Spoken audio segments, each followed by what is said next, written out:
कीर्तनाची वारी देवाची वारी कीर्तनाची वारी। अल्प माझी मती म्हणून येतो काकुलते। एक मात्र इथं नमूद करायला पाहिजे की तुकोबाराय योग करू शकतात, तुकोबाराय जप करू शकतात, तुकोबाराय तप करू शकतात, पण तुकोबारायांनी ज्यांच्यासाठी वाङ्मय तयार केलं ते तुम्ही आम्ही आहोत। आणि तुम्ही आम्ही मात्र जप योग ही साधनं करण्याच्या योग्यतेचे नाही आहोत। जसं आई तर फार वेगाने चालू शकते, पण आईच्या हातात हात घालून चालणारं, आईच्या बोटाला धरलेलं ते लेकरू मात्र तेवढ्या वेगात चालू शकत नाही। मग ती काय करते? बाळकाचे चाली माता जानोनी पाऊल घाली, माता जानोनी पाऊल घाली। आपण सगळीच बाळकं आहोत आणि तुकोबाराय या प्रसंगी माता आहेत। म्हणून तुकोबारायांना असं वाटलं मी जे साधन अंगीकारलं तेच साधन ही लोक करणार आहेत। आपण जगद्गुरू तुकोबारायांकडे पाहत परमार्थ करणारी माणसं आहोत, प्रयत्न करणारी माणसं आहोत। आणि सांगू का, एक परमार्थ केला की सगळं जमलं। आणि कुणी जर म्हणेल की मी तर सगळंच केलं तेवढा परमार्थ आपल्याला जमला नाही, मग तू काय केलंस? काहीच नाही केलं। जसं पेशंट दवाखान्यात गेल्यावर 2-4 कामं असतात डॉक्टर पुढे। पेशंटला जर ताप असेल तर ताप उतरला पाहिजे, त्याला शांत झोप लागली पाहिजे, त्याची वेदना थांबली पाहिजे। ते पेशंटचे नातेवाईक पेशंटला घेऊन आले डॉक्टरकडे, डॉक्टरने पेशंटला आत नेलं, नातेवाईक बाहेर थांबले। फार बदल झाला त्या डॉक्टरच्या क्षेत्रातही। पूर्वी सगळे आजार एकच डॉक्टर तपासायचा, आता आजाराला डॉक्टर वेगवेगळे आहेत। तोंडाचा डॉक्टर वेगळा, दाताचा डॉक्टर वेगळा। पुढं तर कदाचित असं होईल मी उजव्या डोळ्याचा डॉक्टर आहे, तो डाव्या डोळ्याचा, मी उजव्या कानाचा आहे। पूर्वी काही असे वैद्य होते बरं का, की पेशंट आलं, तो रुग्ण आला, तो आजारी मनुष्य आला की त्याच्या चेहऱ्याकडे पाहायचे आणि सांगायचे तुला काय आजार आहे, लांबूनच। आता थोडा बदल झालाय, ते डॉक्टर पेशंटला 15 मिनिट तपासतात। श्वास घ्या, सोडा, आ करा, जीभ बघू, डोळे बघू, असे व्हा, कुशी बदला। 15 मिनिटं आपल्याला तपासतात, तर आपल्यालाच विचारतात काय होतंय तुम्हाला? 15 मिनिटं काय चाललं होतं कोणाला? तपासलं त्या डॉक्टरने। नातेवाईक बाहेर वाट पाहत होते, जरा वेळाने ते डॉक्टर आले। नातेवाईकांना सांगितलं काळजी करण्याचं कारण नाही, तापाने फनफनलेले होते, दवाखान्यात आले तेव्हा आता ताप उतरलाय, त्यांना शांत झोप सुद्धा लागलेली आहे। आणि सगळ्यात महत्त्वाची गोष्ट, त्यांच्या वेदनासुद्धा थांबलेल्या आहेत। फक्त औषध उपचार करताना एक थोडीशी वाईट गोष्ट अशी घडली, पेशंट गेलंय, बाकी सगळं करेक्ट आहे, ओके बरोबरच आहे। पेशंट गेल्यावर ताप उतरतोच आहे, काय नाव ठेवायला जागा आहे डॉक्टरला? काय चुकीचं बोलतोय? पेशंट गेल्यावर झोपसुद्धा लागते, पेशंट गेल्यावर वेदनासुद्धा थांबते। काय चुकलंय? चुकलं एवढंच आहे की ज्याच्यासाठी चाललं होतं तो गेलाय, तो बाकीच्या देहाचा उपयोग नाही। म्हणून तर साधू संतांचा आग्रह आहे की या देहाने खूप काही करता येतं, पण हा देह त्यासाठी नाही। हा देह आत्म्याला ओळखण्यासाठी आहे, हा देह परमात्म्याला जाणण्यासाठी आहे, ते केलं पाहिजे। तुकोबाराय सांगतात फार परमार्थ नाही जमला तर नको जमू दे, जे कठीण असताना सुद्धा करावं त्याचं नाव आहे परमार्थ, कारण तो आवश्यक आहे, कारण तो अत्यावश्यक आहे, तो झालाच पाहिजे। तुकोबारायांचा एक प्रार्थना करणारा अभंग आहे, ऐका ऐका नारायणा माझी परिसा विज्ञापना, माझी परिसा विज्ञापना, माझी परिसा विज्ञापना, माझी परिसा विज्ञापना।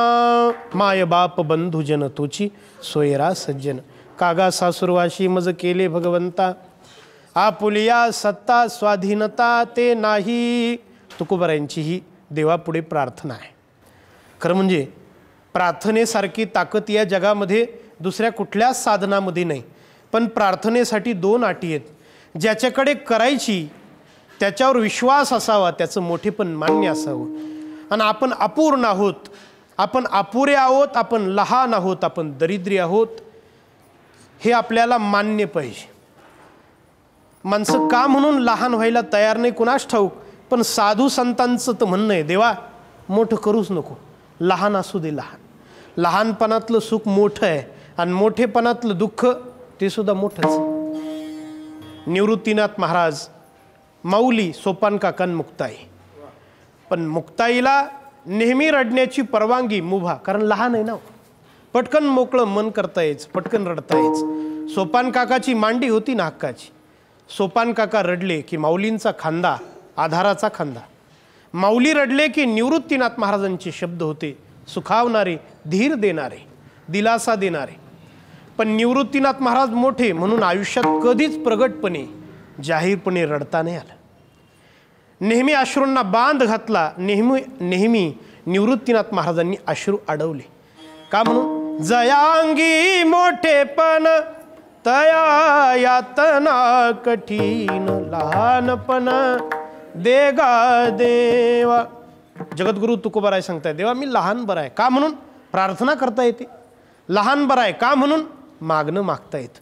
लहान बरा आहे. का म्हणून? जी अडचण असेल ती पटकन सांगता येते. म्हणून लहानपण हे सुखाचं आहे. प्रार्थना करण्यासाठी लहानपण मान्य पाहिजे. लहानपणासारखं सुखही कशात नाही हो. त्या घरातल्या कर्त्या पुरुषांनी भाजी आणली बाजारातून, आईने चिरली, मोठ्या मुलीने मदत केली, भाजी टाकली, भाकरी बनवल्या, भात, देवाला नैवेद्य दाखवला. आणि ते जे खेळून आलं ना 5-6 वर्षांचं पोरग, त्याने सांगितलं आई भूक लागली, आई भूक लागली. देवानंतर पहिल्यांदा ते प्रसादाचं ताट त्याच्या पुढे गेलं. कमाल झाली मोठी, त्याने भाजी आणली नाही, भाजी आणायला पैसे दिले नाही, चिरली नाही. उलट ती मोठी बहीण त्याची भाजी निवडायला मदत करीत होती, तर हा दंगा करून तिला छळीत होता. पण सगळ्यात आधी याच्या पुढे प्रसादाचं ताट का गेलं हो? कारण हा लहान आहे, याचं हे मोठेपण आहे. माणूस फार हुशार प्राणी आहे. माणसाने हत्तीला कामाला लावलं, ओंडके वाहून आणण्याच्या कामी. माणूस फार हुशार प्राणी आहे. बैलाला शेती नांगरायला जुंपलं. माणूस फार हुशार प्राणी आहे. माणसाने जो म्हैसा असतो, रेडा असतो, त्याला पाणी आणण्याच्या कामी लावलं. माणसाने कुत्र्यालाही काम लावलं, घर राखणीच्या कामाला. खरं काही बाबतीत कुत्रा माणसाला मागे टाकून पुढे निघून जातो. म्हणजे गुन्हा करावा माणसाने, सापडावा कुत्र्याने. ते श्वान पथक येतं पोलिसांसोबत, नाही माणसांना सापडला, पोलिसांना सापडला की मग ते श्वान पथक येत असतं. धर्मशास्त्र तर असं सांगतं की कुत्र्याला म्हणे गावच्या वेशीवर आलेले यमदूत सुद्धा दिसतात, कारण कुत्रं धर्मराजासोबत यमलोकात जाऊन आले. त्याला माहिती आहे यमदूत कसे दिसतात. म्हणून वेशीवर गावातल्या कुणाला न्यायला ते यमदूत आले की कुत्र विचित्र भुंकतं. त्याला आमच्या जिल्ह्यात येवळणं असं म्हणतात. ते कुत्रं असं येवळायला लागलं की गावातल्या म्हाताऱ्या लोकांची मीटिंग बसते, आज कोणाचा नंबर आहे कुणास ठाऊक, कुत्र विचित्र ओरडतं. काही बाबतीत कुत्र पुढे निघून जाईल, तरी सुद्धा माणसाने कुत्र्याला वश केलंच आहे. घर राखणीच्या कामावर ठेवले. तुकोबारायांचा प्रश्न आहे, तुम्ही मुंगीला काय काम दिलं हो? तिला काहीच नाही. मुंगी साखरेचा रवा, साखर खाणं हेच तिचं काम आहे. का म्हणून माणूस तिला आजपर्यंत वश करू शकला नाही, काम देऊ शकला नाही, कारण ती लहान आहे. तुकोबाराय सांगतात, देवा मी तुझ्या पुढे लहानच आहे, माझं लहानपण मला मान्य. अल्प माझी मती, मती म्हणजे बुद्धी, माझी बुद्धी अत्यंत अल्प आहे. आणि सांगू तुम्हाला, 3 जणांपुढे माणसाने कधी मोठं होऊ नये, कधीच मोठं होऊ नये. 3 जणांपुढे, आपल्या आई वडिलांपेक्षा मोठं कधी माणसाने होऊ नये. 1 गुरुपेक्षा मोठं होऊ नये. आणि सांगू द्या मला, देवापेक्षा तर मोठं कधी होऊच नाही. त्या 3 ठिकाणी माणसाने कायम वाकलेलं असावं, लहान असावं आणि तिथं कायम नत असावं, नत मस्तक व्हावं. विठोबा रखुमाई, विठोबा रखुमाई, विठोबा रखुमाई,